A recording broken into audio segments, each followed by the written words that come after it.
Yes.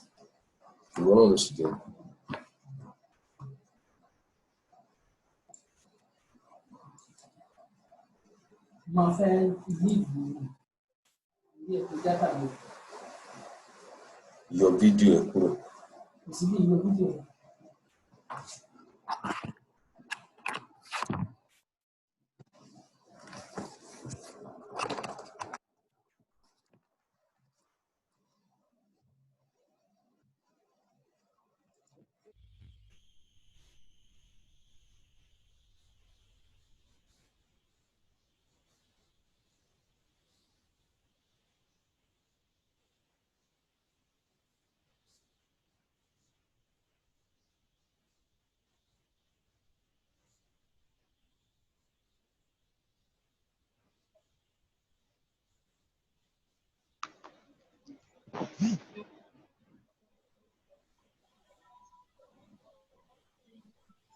Hello, sir. Hi, Mo. How are you doing? I'm fine, sir. How are you doing today? How about you? I'm good. Happy Sunday. That's boss. He's doing fine, thank you, sir. How is family, sir? I'm doing very good. Good to see you. Same here, sir.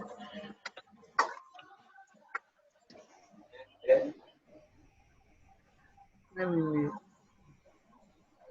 Very well. Okay, I will. He's saying hello to you. I just did.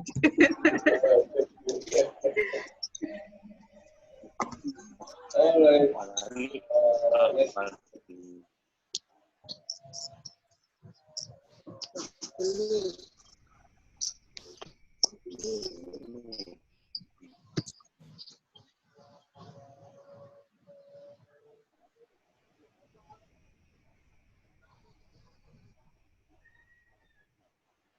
Let me mute.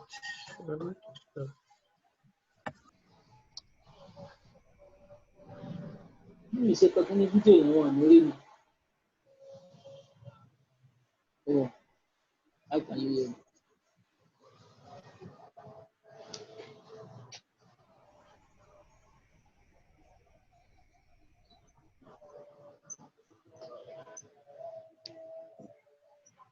Good evening.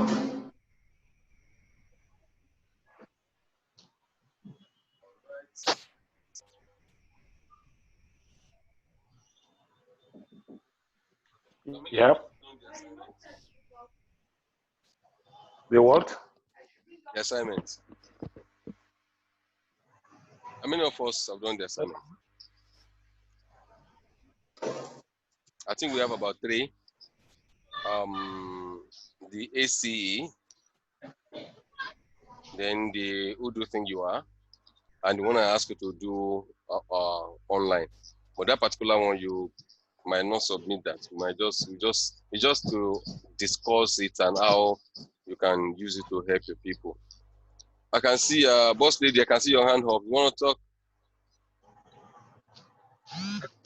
Hi, boss lady, I can see your hand up. Sorry, you were asking. Good Yeah. evening, sir. Good evening, everyone. Good You were evening. asking how many of us have done our assignment. Okay, that's what you're listening. Okay, I thought you were excusing yourself to go and wee.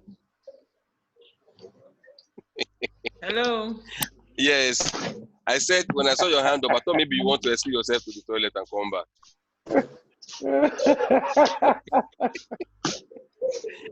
Esquisa. All right, so we are 9 now.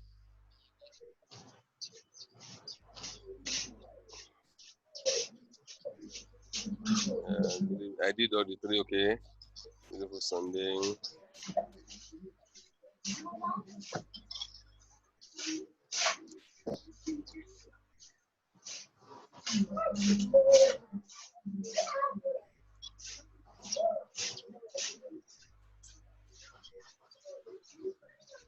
Okay.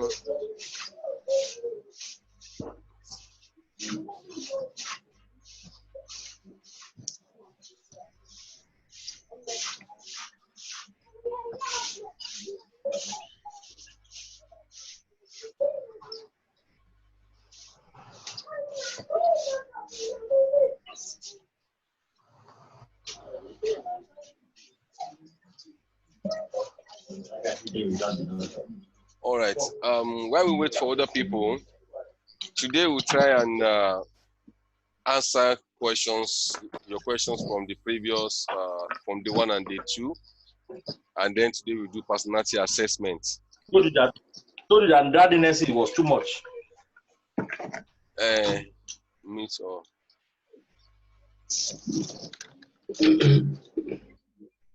okay. I think everybody's muted now. All right. So it's basically asking questions, if you have any. Then we do personality assessment. Then the one I ask you to do is for yourself, and but subsequently you'll be giving to other people. And it's good that you also check out yourself, your personality. And it's for those of us who are going to be involved in premarital counseling, you need to do that for every premarital couple that are going to come to you. You help them check their personality compatibility, and then tell them the pros and the cons of their personality. All personalities have pros and cons, but the cons, I don't like calling it cons.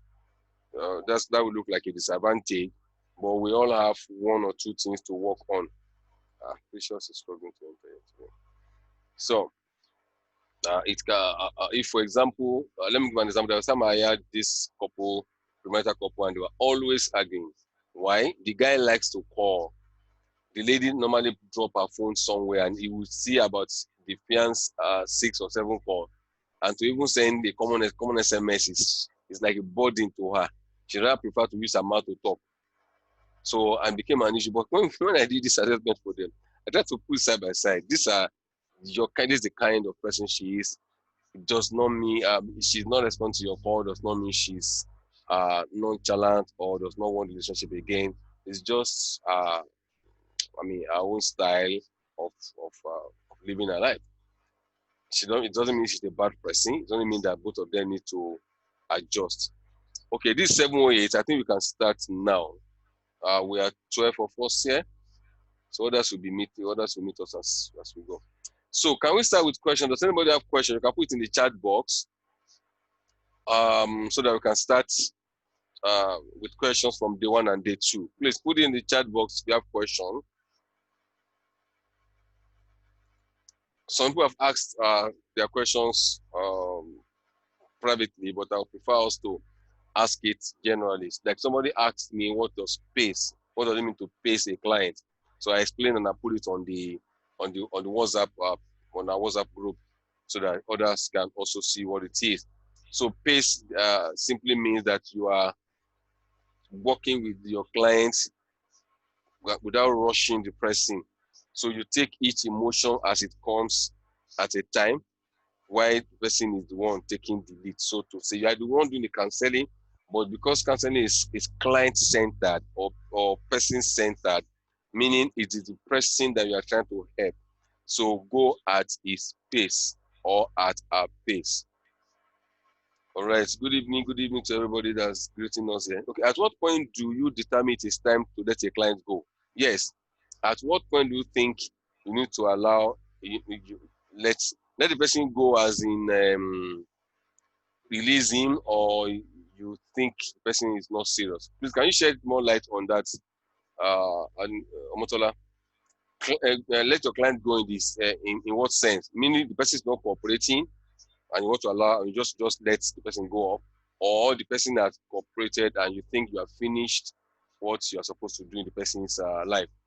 While I wait for for the update to your question, let me read the next one for Mr. Kunle. They say, what does one do when one of the parties concerned refuses to attend counseling session? Is it okay to cancel just one person? The answer is a yes and is a no. You can cancel that person for his or her own personal development. But for you to fix their marriage or help them solve that situation, it might be difficult to do because all the body will be on one person who might or will be making efforts as you have instructed him or her, but you are likely not to see enough positive result because it's one-sided. But you can cancel the person for his or her own development. In case the person, for his own development, you can do that. So at what point do you determine it's time for a client to go? Let me say this in two ways. If your client has missed appointment like 2 or 3 times, or has refused to show up, he has not even shown up for the initial counseling, then let the person go. Don't bother again. Let the person be the one that will be looking for you. Don't be the one chasing them. If they really need help, they will come. Okay. She's not talking about uncooperative or a difficult client. Difficult clients can come and be throwing tantrums in your office and be making noise. It's not compulsory. Don't be too emotional that I want to help this woman, but the husband is proving stubborn, proving violent. Or you want to help this man, but the wife is proving violent, and the wife wants to come and scatter, say, I'm going to deal with you. You are the one that, and you can even be scandaled. You can start bringing scandal. Just allow them to go. Counseling is not compulsory. It's a service you are rendering, either for free or for fee. But ensure that you don't put yourself under undue pressure. If a client is uncooperative after 2 or 3 attempts, leave the person. If it's a difficult case and you think you need another professional to help you out, seek the help of another professional. How do you change people's mindset who believe the counseling must be problem related? Number one, you cannot change people's mindsets. People will have to change their own mindset through learning. So you need to just, so when you are presenting yourself as a counselor, don't present yourself as solution to problem. Present yourself also as preventer of problems. Tell them that counseling is both preventive and curative. Counseling is both preventive and curative. So push those 2 cases up when you are presenting yourself. All right. Question. What do you do when you have a client who doesn't know what she wants and wants you to decide for her in a divorce case, for example, more or less wanting to turn you to a semi-god? You are not a god. Neither are you a semi-one in this case. If people don't know that's why you must let them set their goals. If you meet clients who do not know what they want, wait until they know what they want. Encourage them, school them, give them information that will help them to make up their mind. If you make up their mind for them, it's going to be dangerous. For example, in a divorce case, there's no divorce case that does not have its own pros and cons, its own advantages and disadvantages. So if you tell the person to go and divorce, and when the normal problem or normal challenges of divorce comes, the person will say, and you are the one who told me, I did what you told me to do. See where I am now. So you are now being blamed. You are now at the stake. You are now being put in the dock to answer queries. So work on the person until he or she is able to make his or her own mind. If possible, let them send it to you as SMS or as a chat. You can thank God for WhatsApp. You can use WhatsApp for counseling. It's documented. You save it. When you know you can put all your chat and send it to your WhatsApp, to your email. For example, everything in our group now, you can send it. You can send it to your email in case or in case your phone crash or something. There's a way to do that. I think for those who don't know how to do it, what you just need to do is let me quickly open our group mail, our group WhatsApp now. So if you go to our group WhatsApp, for example, and then you see those 3 dots by your right hand, touch those 3 dots, you will see more. Then you now see export chat. It will now tell you, do you want to include media? Do you want to include media or without media? So just look at it now. Include media or whatever. So you can just say either you want to include media, say include media. Then you will not save it to your mail. It will ask you where you want to save it to. So if I put include media now, so you're not telling me where to save it, asking me where. So I'll just go to my email, tap my email. Where's my email now? You can't see my screen. Can you see it now? So from here, you can now touch your email. Okay, it has gone. So this is what I'm saying. From these 3 dots here, you type more. From more, you go to export chart. Then will ask you include media or without media. If you say include media, so it's ready to share. So you now go to maybe your mail. This is my own mail now, my Gmail. So you see now it has attached it. So attach all the PowerPoint presentation that I've sent to you. It has attached it. So I just put my mail there. I put my own name under the toe. I just type my mail under the toe. You send it to me. So that's how you can. So when you are chatting with a client, ensure that you have a backup in case the person will come back and say, no, that was not what I told you. The chat will be there. Like that, you will safeguard yourself. All right. So let me see other question here. How do you handle a situation where one party in the council session approach you with the aim of influencing things in their favor? Please don't mind them. They will come back and haunt you. Don't let anybody influence you against their partner. Tell the person that you are not an advisor, you are a professional counselor and you have ethics of this profession that you cannot, even if you are from the same town, even if your sister. That's why in medicine, you are not permitted to treat your immediate family because you are not going to be professional when you are doing that. You are not going to be professional. You'll be very you'll be too sentimental to be professional, and that can actually cause a lot of problem. So, one other question do we have here? You cancel for fee, but you came in contact with someone who can't pay your fee. What will you do and why? That is to your discretion. Like this training I'm doing I'm doing it free at my own discretion. If I want to charge normally, because it is online, we are not paying food, we are not giving food, I'm not paying for all. It can be about 25,000 or 20,000 per person. If I want to be modest, 20,000, 25,000, it can even be up to 50. But if I'm going to put you in get a conference hall to have you for 3 days and probably do 4 hours or 5 hours, it might be like 300,000 or 250. But I can decide to do it free. Just say, okay, just bring your own food, and then I'll pay for. Like that. It depends on you. But the thing is that now, let me tell you my own challenge. Anytime people come to me as pastor, you will not be able to say you want to charge them. But if you have an office where people come and they see the name of your office that is not the name of a church, even if they are calling you pastor, they know they're in an office, and you have a secretary or a PA that they will fee from and they will pay consultation fee to. It depends on the packaging. So it's always good to separate your religious inclination from it. That does not stop you to pray about what you do. But if you want to make money for me, don't make the mistake I made. Get an office, no matter how small, or you share with somebody, or you use a place in your house, and let it be so set up that anybody that comes in will know that I'm not coming to church, I'm not coming to this sister's house for advice. And then give them the forms to fill. When people come in and I send them different forms to fill, they say, this one is serious. So it's serious because it's professional. So for charging also varies.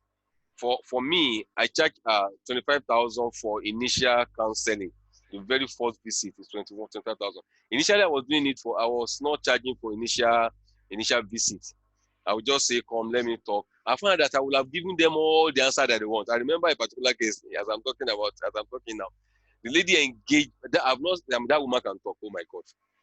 She spoke for more than 3.5 hours non-stop. And we were using a guide to the point that we were the only one left in the garden. And it was no longer ethically safe for me to stay there. And she talked and talked and talked. And by the time I told her all I needed to tell her, that was the last time she didn't come again. She had gotten all her answers. But then I also discovered that she actually doesn't want a solution, so to say. She just wanted to pour out to somebody. So she pour everything out on me for 3.5 hours. I'm not exaggerating, 3.5 hours straight. I will only interject once. And because we have been trained to talk, and we have been trained to listen, you will listen. So you can listen for 3.5 hours without interjecting, but more than maybe 3 or 4 or 5 times for clarification. So it depends on what you want. If you want to do it for free, do it for free. What is better you package it to do it for free. Let people pay, because people don't value free things in this part of Nigeria, in this part of the world. That's the truth that I found out. But if they pay, even though I've seen people who pay and they walk out on the session, but they have already paid. I know a couple who paid 50,000 and then didn't. Later, the woman walked away just because she saw me. She met me and her husband talking about football. She came late because they had separated. So the husband came first to the office I was using then. So instead, and we're waiting, we're calling her. So instead of us just looking at each other, eyeball to eyeball, we started talking about, we started to create rapport. So we started talking about football. Then she came in. She saw that we're talking about football. Look at me, say, you are doing this your main thing. And she just switched off. Every assignment I gave them, she didn't do. I had to go to my professional group and ask, did I do anything wrong? They said, no. Did you collect the money? I said, yes. Did they sign the consent paper? I said, yes. I said, that's all. You were available. You gave the assignment. They didn't do it. So they paid, paid 50,000. I know a couple paid up to, I think they paid about 250. They paid about 280,000 because I did what I called the launch pad for them. I did the training for them. That's supposed to take about 4 days, but because mine is always very busy, it took more than like 4 weeks, like that, once a week like that. And they pay about, I think about 300 something. I can't remember how much they pay. It's the way I presented it. If you present it as, I want to advise you, my sister, come. If you are the one calling them, they will not pay. Package yourself, do for good adjective, good English, do a very good flyer. Tell them you're a professional counselor. Just use all those words that we use. Family enhancement counselor, family enhancement coach. Don't even put, sometimes you are not even use the word counselor. Just say family enhancement consultant, marriage enhancement consultant. I went for a training one day and we're introducing ourselves. So when they got to me, I said, my name is Jeff Olagbemga. I sell marital solutions. Everybody turned back to look at me. I said, my name is Jeff Olagbemga. I sell marital solutions. People from say, I'm a baker.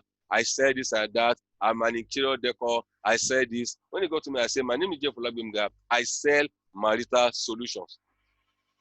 So they look. In fact, it was there that I even got that inspiration. I didn't know what to say. Sometimes you don't even know how to introduce yourself, but you need to practice it. Practice this, what do you call this now? Elevator speech. If you're in an elevator with the richest man in the world and you need to talk to him, what will you say in 10 seconds? He doesn't have time for story. My name is Jeff Olagbemga. I'm a psychologist and a family enhancement coach. I help people to get their family in order. I do this in 10 seconds. So it's how you package it. If you do package, anybody will pay. And if you say your consultation fee is 5,000, don't collect 1,000 from people. Don't collect 1,000. You collect 1,000. The next time they bring for say, don't want, give him 500 naira, I will take. He's hungry. Okay, what do you do when a woman is emotionally abused by her husband and he end up beating the children every time she cannot even talk on him? Let me know. What do you do when a woman is emotionally abused by her husband and he ends up beating the children every time she cannot even talk to him? In that case, police must be involved. That man will commit murder. He commit multiple murder. Do you know that you can actually report a case to police? Well, Nigeria police are not very matured. That's the problem. If you report, they say everything be your own. They can't like on your house. But let it be that you report this case and empower this woman. Most of the time, the reason why women stay in abusive relationship because they are not empowered. They can't even talk. They have not been trained to talk. There's a way to even talk to your husband, especially a violent one. They don't know it, and sometimes they don't have financial independence. So if they go, what will I eat? What will my children eat? So you rather stay there and be beaten to death. So this case, we cannot answer it here because we don't know all the details. But the first thing is empower the woman to be able to communicate properly. Maybe her own mouth too is what gets her into trouble because you need to know why the man beats her. And for the man to not be beating the children, it's a sign that the man is frustrated elsewhere and is using those people as the as they are the what do you call it? They are the bouncing this pain and bouncing this trauma off those people. You cancel someone, and when you are done, the person becomes paranoid and start asking if that's all he has paid for. That's why it is good for them to. It's good for. I will share my engagement something with you, so that you make them sign the engagement thing. You understand? Tell them that this thing is for. You have to put your feet on the ground, and you have to know you must know what you are doing actually. Tell them that the session is between 40 minutes and 1 hour. But some people like me, I'm a bit flexible about the session because I want to hear the story. You understand? So that I'll be able to know how to enter. So most of the time, my clients have spent more than the time. You understand? I have some clients who didn't even show up after the first one and they have paid. So it depends on people. Now let them sign this paper. There's a consent paper. You allow them to set them to sign that this is the duration. Then that's why they should do an what you call this now? Expectation, their goal. So you are strict with that goal. Make sure the goal is no more than 3. So that as you are doing, you tick the goal. If the goals has not been accomplished because of your own error, you might need to refund them. But if the goals are being accomplished by what you did and it's not due to your error, then he has paid. Yes, let me take more time. We need to go to personality assessment now. I'm not taking any more questions. Let me just read the one that we have here. How do you handle a man saying his wife is a witch because he's looking for a way to quit marriage? Anytime people spiritualize things, you can't help them. That's the truth. Anytime people spiritualize things and say a prophet told me, you as a professional counselor, you can't help them. Oh, that's the truth. You say a witch told me, a prophet told me that my wife is a witch. Or I dreamed that it's a witch. So all you can help him to do is, first of all, help him to unbundle his mindset. If the person will not even say that you're also using juju on him. Anybody that is what do you call these people now? Dogmatic people, you can't help them. Oh. People that believe that their prophet have told them that their wife is a witch. What do you want to cancel? If you want to if he says you want to divorce the wife, if it's in a church setting, it's a different thing. If you say you want to divorce because what is a witch, take the person and pray for them and do deliverance. But in a professional setting, this kind of person might not be able to help them. That's the honest truth. Because they will keep saying, one prophet told me. So that's why mindset. Go and read that your mindset very well and do more reading on how you can help people to unbundle their mindset. It takes time for people's mindset to be changed or to be modified. Is there a difference between premarital counseling in a church and professional marital counseling? The difference might be in the content, because the content that I presented to you these 2 days might not be the same content you will see in the churches. You might see in some church, depending. I have been in the mainstream of church counseling for a long time, and what we see there they don't address the personality of the person. They just talk generic.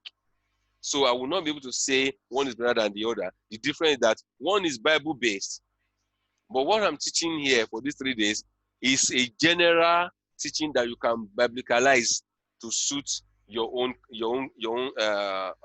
niche. Is it niche or niche? What do you call it? To what you want, your own niche. I'm a pastor, yes. I am aware that not everybody here is a Christian. I think we have one of us is a Muslim. So if it's a Christian counseling, I will just pick biblical verses to support each of the things I have said. If a Muslim picks this training, she can go to the mosque and use Quranic things to support 1, 2, 3 and package it the way he wants to. So it depends on professional counseling is more, how can I say, more, how can I say it? I don't want to use a word that sounds look derogatory, but it's more direct, it's more professional. If you just suddenly say you want to stop, that after this counseling, I don't think this is the will of God. I don't think I want to marry this person again. If you say that in church, say no, we rebuke that, we reject that for you in Jesus' name. And maybe you have already been seeing different traits in this train that this person, I'm not sure I can marry this guy. So nobody's going to religionize your opinion for you in professional counseling. It will be presented to you, laid bare for you to do all the personality assessment you need to do and check and see where do I need to make my amendments. Okay, I think there's one last question here. Good evening, sir. What's the best approach to counsel an unstable emotional client, an aggressive client, and a client who appears to be rigid for your counseling? If the client is aggressive, please, you might not need, for your own safety, don't counsel an aggressive person. Aggressive in the sense that the person is breaking table, is throwing bottles. No, that person does not need counsel. That person, first of all, needs to be taken to for anxiety management disorder. He needs to, first of all, be taken to a mental health practitioner first. 10 minutes to go. No. Jesus. Okay. So the person needs to be taken to a mental health practitioner first. He needs to be calmed. They need to calm him down or her down before he's able to do to counsel. Counsel is talk therapy. That person must be in the right frame of mind to listen. So this person you have described here is not in the right frame of mind to listen. So you might not be able to help that person. Okay. So we have these 4 sections almost ending. So let me try and share my slide and let me start something before we log out and log in again. So let me share my screen. All right, so can you see my screen? All right, personality profiling. You can see this picture here is the same person but showing in different ways.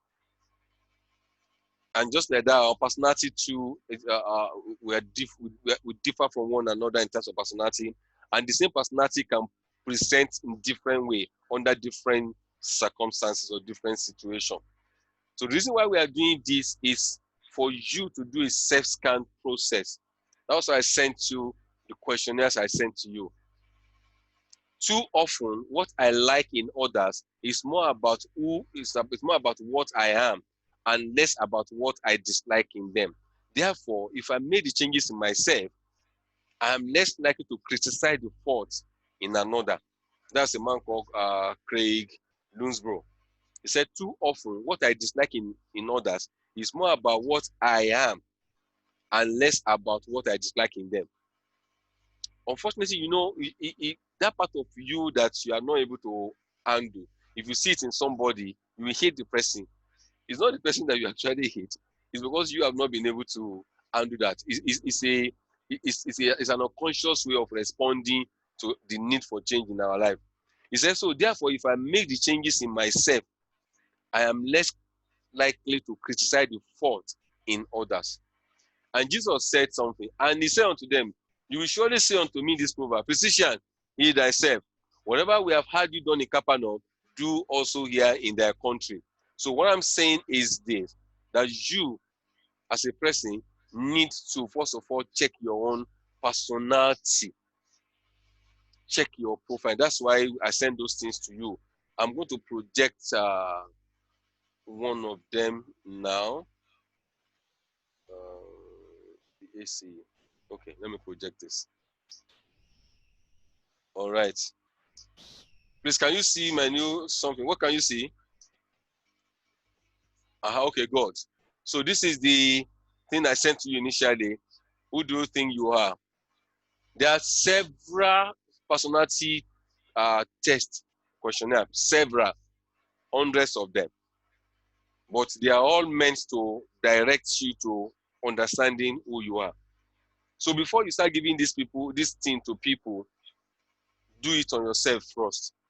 And he said, the task force section, say, please call out each word best describes you.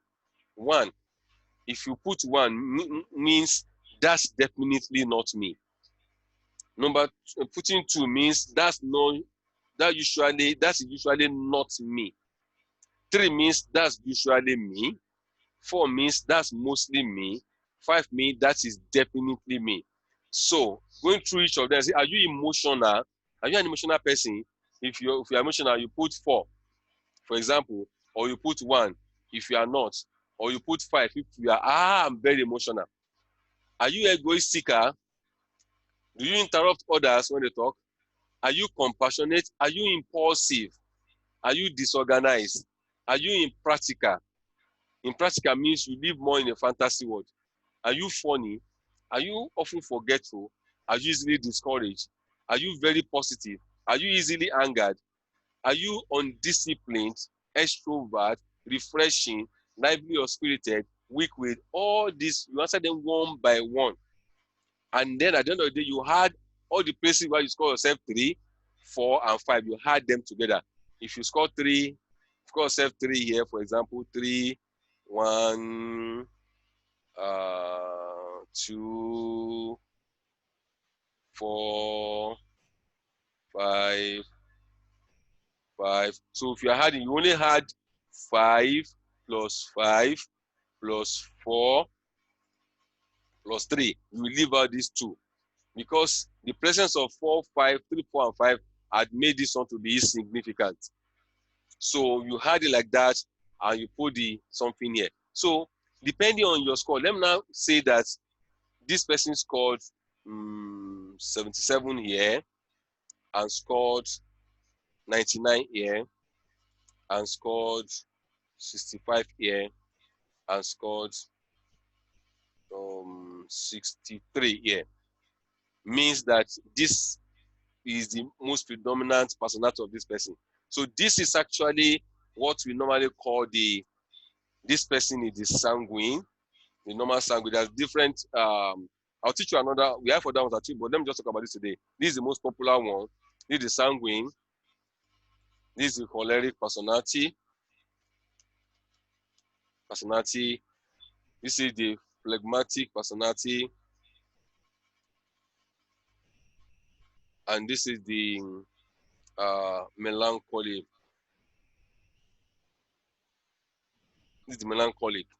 Now we're going to talk about those personality. If you don't finish today, I will send them as a material that we can read. I'll send it to us. Phlegm, there's H. H is missing. Yeah. So they have different approaches to life. And let me tell you, one personality is not better than the other. So look at your score. Now, if you have close ones like this, sometimes you have people that have like 60, 66, 64. People like this, I will ask them to do it again. Because if you are not in the right frame of mind when you are feeling this thing, you are going to be feeling something that look close. But if this applies consistently about somebody, that means the person has identity crisis. If you do this 3 or 4 times over and your answers are very, very close, if you are not having any emotional imbalance around that time, it's not that you're going through any short-term trauma around that time, then I would say that you have personality in the identity crisis. So there must be one that is like outlying. I mean, an outlier like 99. Then you know this is very clear cut. But most of the time, they shouldn't be that too close to each other. They must have gaps. So anyone that's called this now is a sanguine personality, and you can see all those things, attributes there. Then for this person is choleric, this person is phlegmatic, this is melancholy, like that. We have less than 2 minutes to go. So I'm going to log out now for all of us. Then we log back in again, and then we go for the next thing. So let me log out now. You take about 3 minutes so that I can save the recording.